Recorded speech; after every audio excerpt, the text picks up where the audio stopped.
Hello, this is Elizabeth Mower, president of BEI. And I'm John Brown, the founder of BEI. Each episode, we take you into the world of exit planning, sharing the stories, struggles, and opportunities of business owners and their advisors.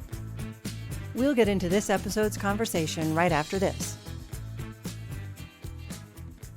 Gain the insight and knowledge that thousands of business owners and their advisors have used to plan for the future. The BEI membership equips you with the proven process that enables owners to exit their business on their terms. Receive access to case studies, podcasts like the one you're listening to now, a resource toolkit, and so much more. Cement your position as the trusted advisor to your most successful clients. Get started today by visiting exitplanning.com/membership. That's exitplanning.com/membership. And with me today, I am pleased to say, is David Jean, a BEI member in Portland, Maine, a CPA by profession. You can tell because he's got a pencil in his pocket. David and I have known each other for some time, and we're to talk today about the exit. We're to talk today about the difficulty and the challenges of getting the attention of business owners, what David does to do that, and we're going to also talk about how to engage business owners once we've had those initial conversations, what that process looks like, what the conversation is. And David is a little different type of a CPA in that he has a great conversational ability. And a lot of us, as a lawyer, as CPAs, haven't really developed that skill as well as we might want to. And David's a great example of what to do right in that whole world. So David, again, welcome to the podcast. And let's just get started with maybe give me some background on why you're interested in exit planning for your clients. And then we'll move into how do you get the attention of all these owners who are busy, who may have an idea of what exit planning is different than what it really is, and how we can move into that discussion. But first of all, why are you interested in exit planning? It's always an area that I've always enjoyed consulting with our clients. And really what happened is over the years, a lot of accountants, naturally do a lot of transaction planning. Right. And for many years, I did a lot of transaction planning. And I got to the point where I felt that there's got to be a better process. So it was very reactive, not proactive. Right. We weren't getting to the business owner early on to help them plan and so forth. So about 5-6 years ago, I was really in search of a platform, and that's felt what I was missing was a platform to help our clients, our business owners, have successful transitions. And I evaluated a number of different options, and was really most attracted to BEI. Okay, great. So at that time, I thought I knew what exit planning was, but after I went through boot camp and got my CXP certification, I realized pretty soon that no, I really didn't understand what exit planning was really about. So with the BEI platform, the education, the certification process, the networking, it really gave me the tools to really expand the level of services and really do a much more effective job in helping business owners. So did that change the conversation you have with both your clients and prospective clients?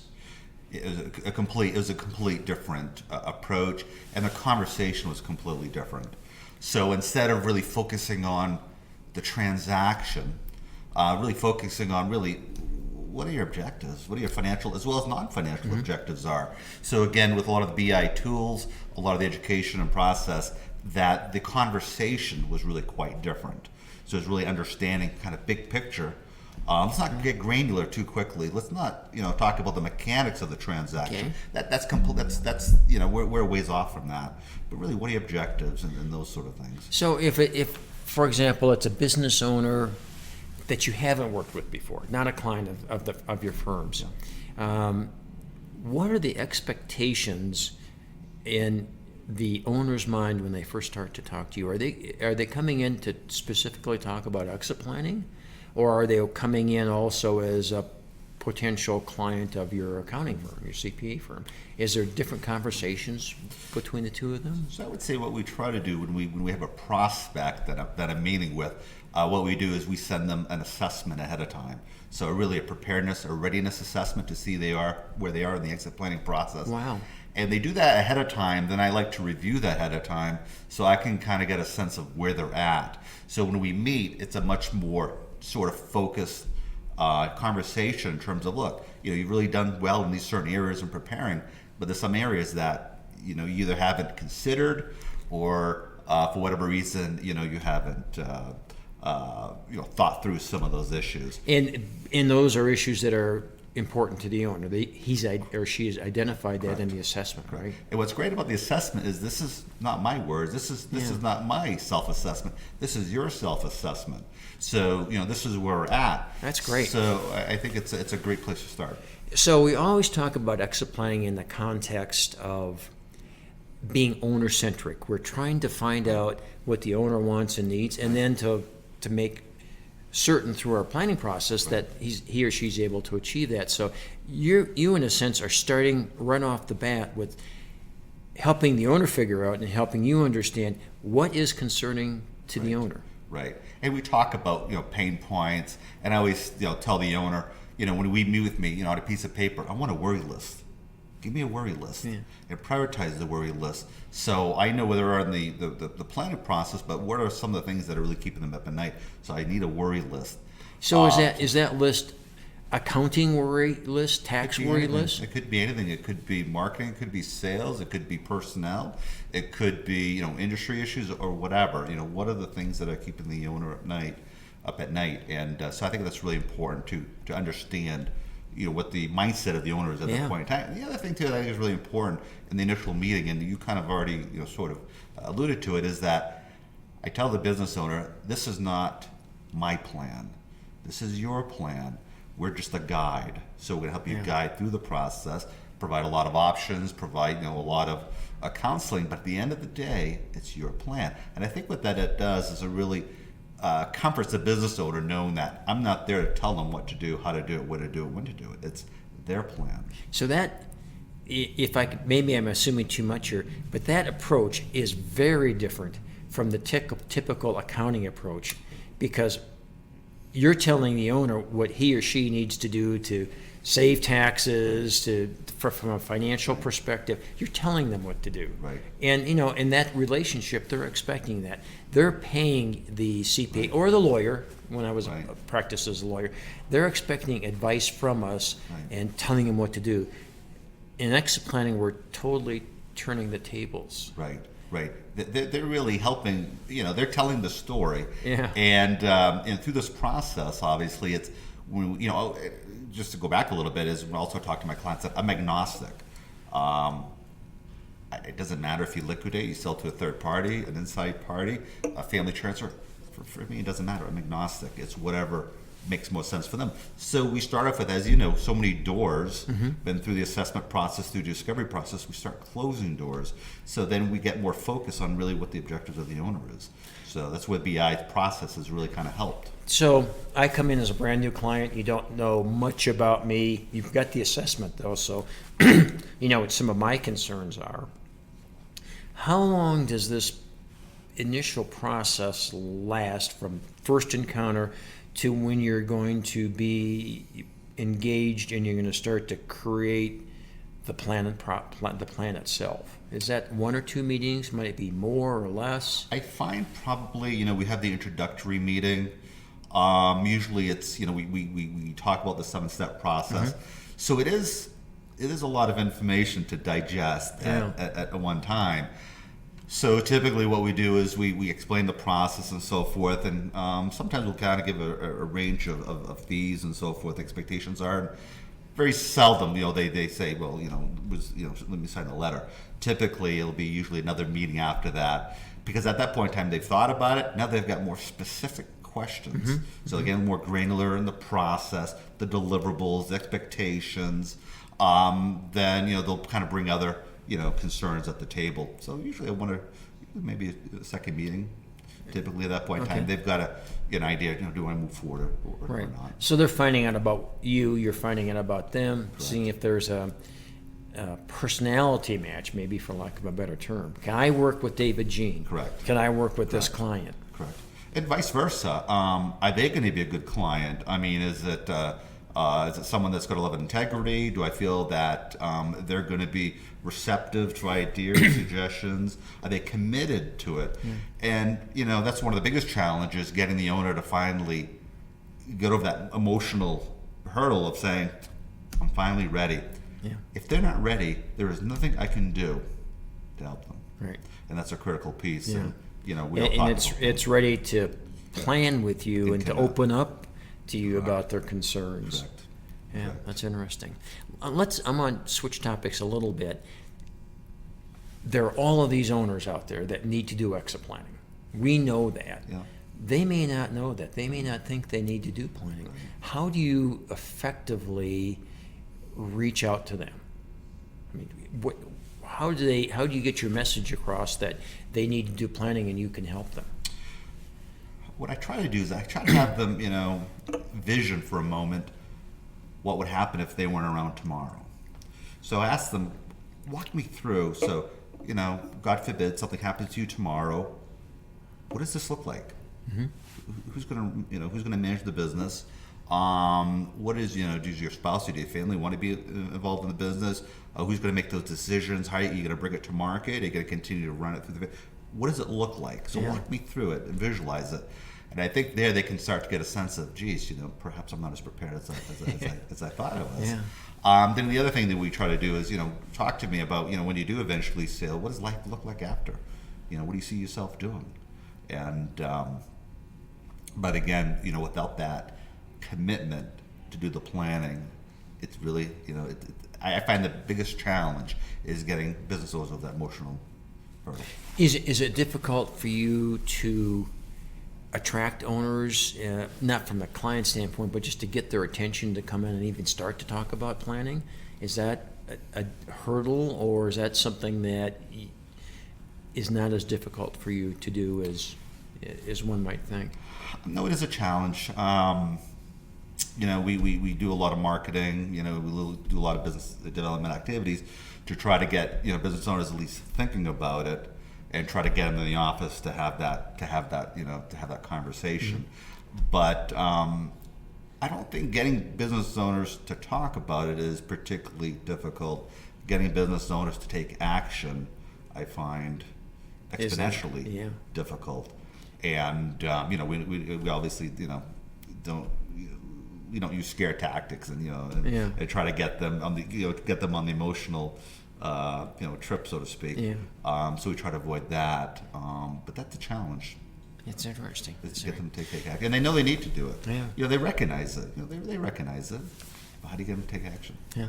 Well, I'm gonna start exit planning, but just not now.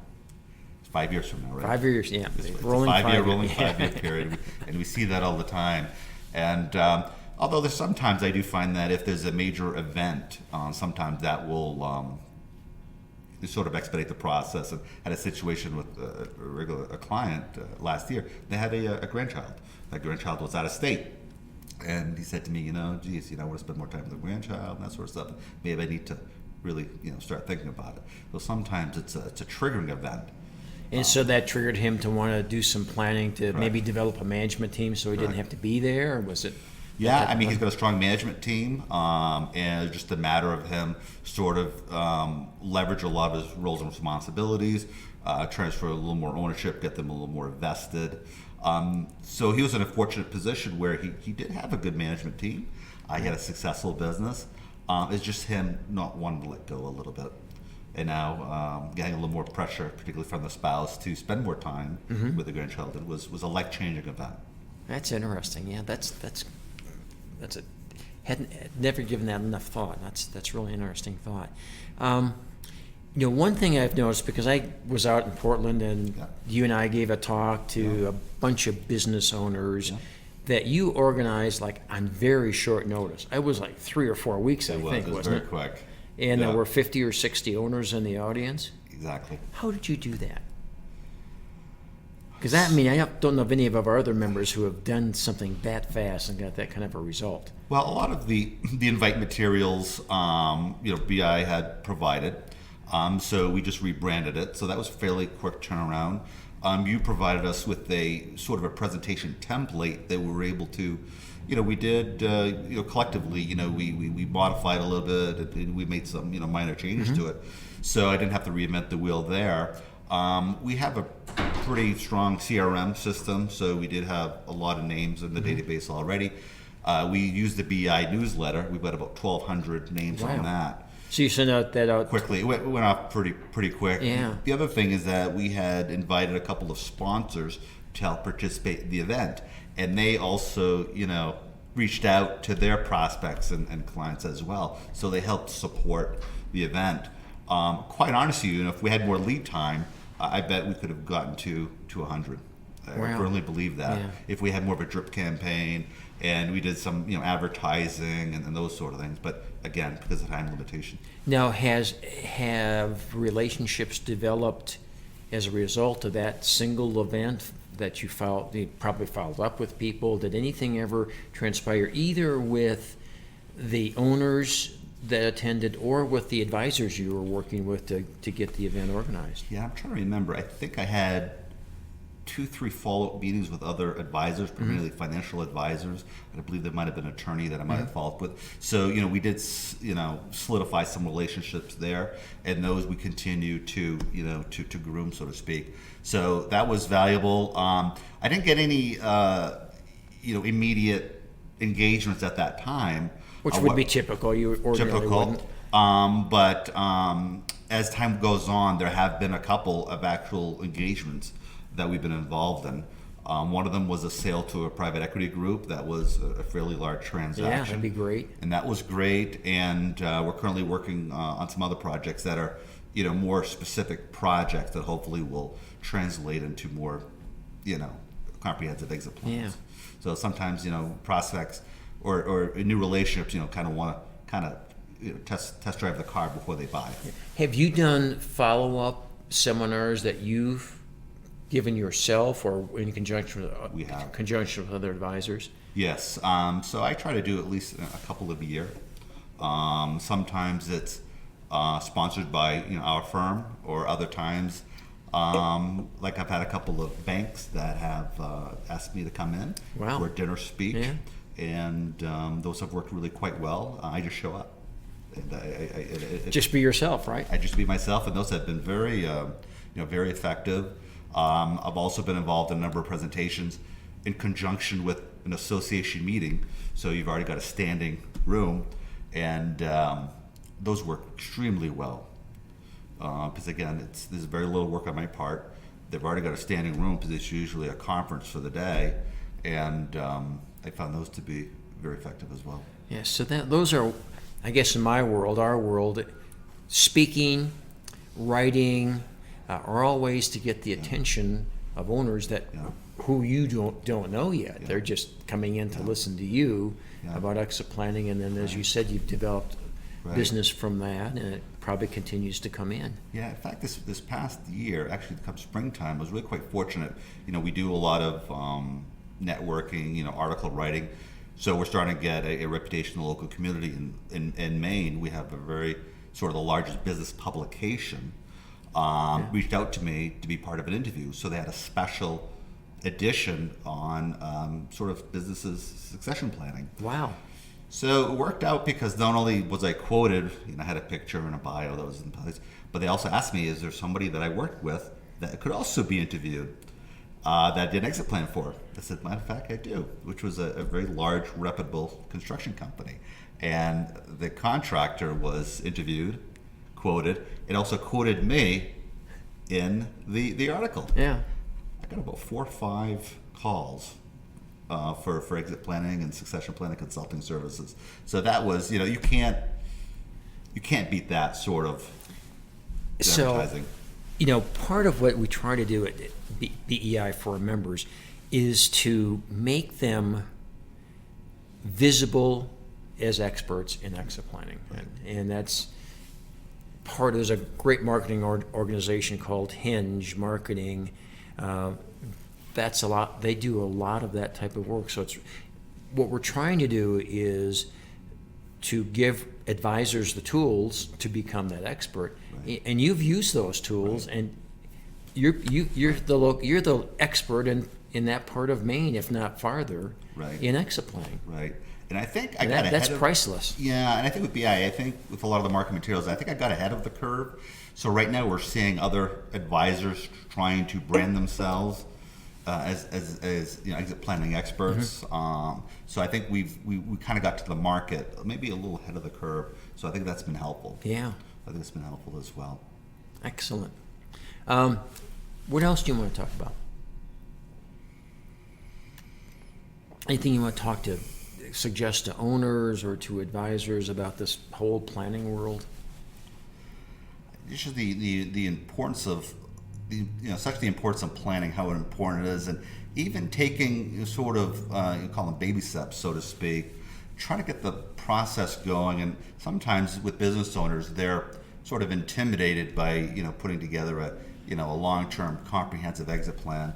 But sometimes if you can kind of break it out in certain pieces, that let's do a simple step here. Then when you have success, then you can say, well, let's do this little step here. So the more success you have, the more confidence there is, and the more you're apt to move forward. So I think that's really important. Is sometimes start small and you work your way up. Well, and I think that's part of the process. Is and I would bet that most of the exit plans our members do are not the full-blown 7-step exit planning process. It's knowing the owner's goals, their wants, their needs, their resources, and then maybe it's that contingency planning. Sure. That's of concern. Maybe it's dealing with the management issue. Maybe it's dealing with some other business-related issue. Right. Maybe it's bringing in another owner. So it's just, you're right, it's these smaller steps that form part of the larger plan that can all work together. Exactly, particularly with the new relationship, and sometimes again it's wanted to at least have some interaction, or at least do a little bit of consulting work without them going sort of the full distance at first, because they want to earn your trust. They want to make sure there's a confidence level in there, and I can understand that, respect that. Sure. But with the goal is to keep kind of chipping away at it. So I guess important. And the other thing I tell business owners, I said, exit planning, it's just not exit planning, right? It's business planning and it's estate planning. They're all interdependent. Absolutely. They're all very much interrelated. And I think when you kind of help business owners understand that it's all interrelated, then I guess sometimes it diffuses some of their concerns about really what exit planning is. Right. And it's really about preparation. So in that scenario, let's say it's estate planning. Well, you're not an estate planning attorney. So, but there's a clear need for estate planning and business continuity planning, so there's a legal aspect to that as well. Do you then work with the client's attorneys? Do you have your own attorneys that are part of your informal team that you would bring in? What's that relationship with other advisors? Usually what I do is when I meet with a prospect, I usually ask them who their advisor team is. Right. And if they're very comfortable with their advisor team, if they feel it's a good relationship, that they're getting the advice and the proactivity that they need. And if they say, I don't really use them very often and I'm not sure, that they'd be best fit for this particular project, then sometimes I'll say, well, I'm happy to introduce you with someone who's an expert in that area, that I work very well together, very collaboratively together. But I don't really, force a change. I try to work with their existing advisor group. So I'm usually sensitive to those relationships. Well, plus it builds confidence in you. If you're happy to work with their advisors, they're going to feel better about the process, I would think. Yeah. Right. Of course, the challenge there, with the BI model, it's all about collaboration and making sure these advisors are collaborative. Sometimes you don't know until you start going through the process and you realize, we need better communication and so forth. But I think that it's imperative that advisor group is that whoever is going to be quarterbacking it has got to be respecting that position, because you don't want everybody working in silos, which is oftentimes the case. Yeah. So it's really important that the owner, decides or agrees to say, this person, I really want this to be the quarterback, so that everybody can work collaboratively through that one individual. So the owner isn't necessarily constantly having 5 different conversations about the same matter. Yeah. Let's just have the one conversation, but includes the collective thoughts of the advisory group. That's part of the process. Right. That's part of our process. Well, that's great. Well, this has been interesting. It's been great, valuable, and this is why we plan. Thanks for listening. Join us for our next episode. For more content like this, please visit exitplanning.com.